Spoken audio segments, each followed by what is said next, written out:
고령화 속도가 빨라지면서 고령자 운전자 사고도 급증하고 있습니다. 고령자 교통사고를 줄일 수 있는 국내외 관련 대책을 기획취재팀 이승윤 기자와 함께 진단해 보겠습니다. 어서 오십시오. 최근 보도가 잦은 것 같습니다. 고령자에 의한 교통사고 어떤 것들이 있었나요? 네, 바로 어제 발생했던 일인데요. 96살 노인이 몰던 이 차량이 후진하다가 가속기를 강하게 밟아서 30대를 치어 숨지게 하는 일이 있었습니다. 이 사고 직전에 이 차량은 주차장 입구 근처 벽을 들이받고 놀라서 후진을 하다가 뒤따라 들어오던 다른 승용차의 조수석 앞부분과 부딪혔습니다. 이후 또 당황한 나머지 멈추지 않고 계속 후진하다가 이 주차장 앞을 지나던 행인을 치어서 숨지게 한 겁니다. 또 다른 사건도 있는데요. 지난해 10월입니다. 이 전남 장성 축제장에서는 화물차를 몰던 80대 노인이 실수로 이 브레이크를 밟으려다가 가속 페달을 밟아서 관광객 5명을 덮치는 일도 있었습니다. 앞서 지난해 10월에는 이 순천과 완주 연결하는 이 고속도로 상관 IC 부근에서 지금 보시는 것처럼 70대 운전자가 역주행을 하는 아찔한 장면이 고스란히 화면에 붙잡히기도 했습니다.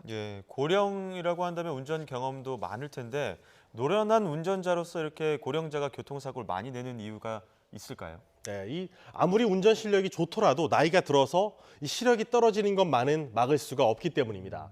이 노인 운전자는 움직이는 물체를 인식하는 이 동체 시력이 감소하고 야간에 눈부심 현상이 발생했을 때 이 시력 회복에 드는 시간이 일반인의 9.5배에 달합니다. 특히 이 고령 운전자의 돌발 상황 반응 시간은 1.4초로 일반인의 0.7초의 2배라서 제동 거리도 그만큼 2배로 길어집니다. 이렇다 보니까 고령자가 일으키는 대형 교통사고를 보면 브레이크 페달을 밟아야 하는데 아까 전해드린 것처럼 가속 페달을 착각해서 밟는 경우가 많았고 이 차로를 변경할 때도 사고가 빈번하게 발생했습니다. 앞선 리포트에서 해외 사례를 조금 짚어주시긴 했는데 자세하게 해외에서는 만약 이런 경우에 어떻게 좀 대비책을 마련하고 있습니까? 네, 아무래도 우리나라보다 좀 더 고령화가 좀 더 앞서서 진행되고 있는 일본이 그런 대책을 많이 마련하고 있습니다. 일단 이 고령 운전자의 운전면허를 자진 반납하게 하는 제도가 가장 일반적입니다. 운전을 포기하는 노인의 이동권을 대신 보장해 줘야 하는 만큼 일본의 경우에는 지난 1998년부터 이 면허를 반납한 노인에게 이 대중교통 요금을 할인해주고 있습니다. 또 65세 이상 고령자가 전체 인구의 27%를 차지하는 나라답게 예금과 이 구매 물품 무료 배송 등의 혜택도 주고 있습니다. 그 결과 30만 건의 자진 반납이 이루어졌고 교통사고도 절반으로 줄어드는 효과가 있었습니다. 면허를 반납한 노인에게 대중교통 요금도 할인해주고 그리고 배송비도 무료로 배송을 해주는 등의 다양한 행정적인 혜택을 주고 있는데 국내에서는 비슷한 제도가 없습니까? 국내에서도 비슷한 제도를 도입한 지자체가 있었습니다. 바로 부산시인데요. 지난해 7월부터 이 운전면허를 반납하는 노인에게 교통카드 10만 원권을 지급하고 목욕탕과 안경점 등 부산시 등록 상업시설에 요금 할인 혜택도 주고 있습니다. 원래는 한 400명 정도 반납할 것이라고 예상을 했는데 무려 5천 명 이상이 면허를 반납했고 노인 운전자 사고도 40% 이상 줄어드는 효과가 있었습니다. 서울 양천구도 이 본인 명의의 차가 있는 이 고령자가 운전면허증을 반납하면 교통카드 10만 원권을 지급하기는 하는데 이 관련 예산이 작다 보니까 추첨제로 이런 제도를 운영하고 있는 상황입니다. 고령자의 운전면허 자진 반납 제도 취지도 좋고 의도도 좋은데 이게 재정적인 문제나 다양한 문제점들이 발생하고 있다는데 어떤 것들이 좀 걸림돌이 되고 있나요? 네, 말씀하신 것처럼 일단 재정이 가장 문제죠. 경기도와 서울시, 대전시 등이 현재 관련 조례를 추진을 하고 있습니다. 하지만 관련 예산이 올해 편성되지 않았습니다. 그래서 빨라도 내년이나 이 제도가 시행이 가능할 전망입니다. 하지만 이 대중교통 무료 이용자 증가로 인한 지방자치단체의 재정난이 큰 부담으로 작용할 전망입니다. 또 이 고령 운전자 면허 반납을 법적으로 강제할 수가 없습니다. 그리고 이 급속한 고령화로 노인 재고용 수요가 커지면서 택시 등 생계형 고령 운전자가 늘어나는 점도 이 정책의 실효성에 의문을 갖게 하는 부분입니다. 정책적으로도 중요하겠지만 만약에 지금 뉴스를 보시는 고령 운전자가 면허를 자진 반납해야겠다 이런 생각이 들었을 땐 어디로 가는 게 가장 빠릅니까? 네, 그런 경우에는 일단 운전면허 시험장에 가는 게 가장 좋고요. 그 외에 이제 뭐 일부 지자체 같은 경우 시청에서 받는 경우도 있습니다.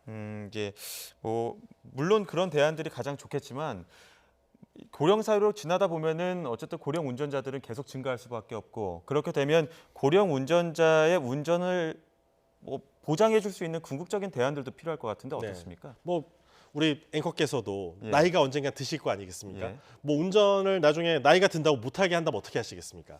그럼 어떻게 해야 될까요? 반납을 한다고 해도 제가 직접 뭐 운전을 할 수 있는 운전을 해야 되는 불가피한 상황도 있을 것 같은데 네. 그런 것들은 어떤 사회적으로 보장할 수 있는 방법들은 없습니까? 일단은 우리나라 같은 경우에 오는 2026년이면 총 인구의 20% 이상이 65세 이상인 초고령 사회로 접어들게 됩니다. 그래서 이 노인들이 운전대를 꼭 놓는 게 능사는 아닌 셈입니다.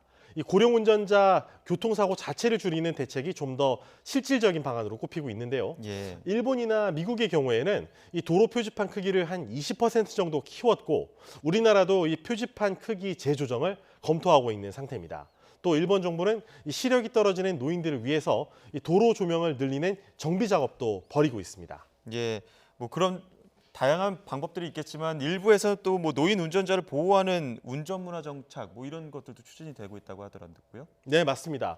이 초보 운전이나 아니면 아이 탑승 차량 같은 경우에 도로에서 많은 이 보호를 받고 있는데 이제 노인들을 위한 그런 제도도 앞으로 운영이 되는 거죠. 예. 그러니까 충북 옥천군에서는 이 어르신 운전증 스티커를 발급해서 고령 운전자 보호에 나섰는데 이 도로교통공단에서는 이처럼 지역별로 난립하는 노인 운전자 보호 마크인 이 실버 마크라고 하는데요. 이 실버 마크를 통합해서 배포하고 있습니다. 올해부터 17만 명이 이르는 75세 이상 고령 운전자들의 인지 기능 검사가 의무화된 만큼 이들한테 먼저 배포가 됩니다. 현재 경기도 분당과 용인시 등 이 경기도 남부권에서는 관공서와 병원, 대형마트에 이 장애인 주차 구역 옆에 실버 마크 부착 차량을 위한 어르신 주차 구역을 시범 운영하고 있습니다.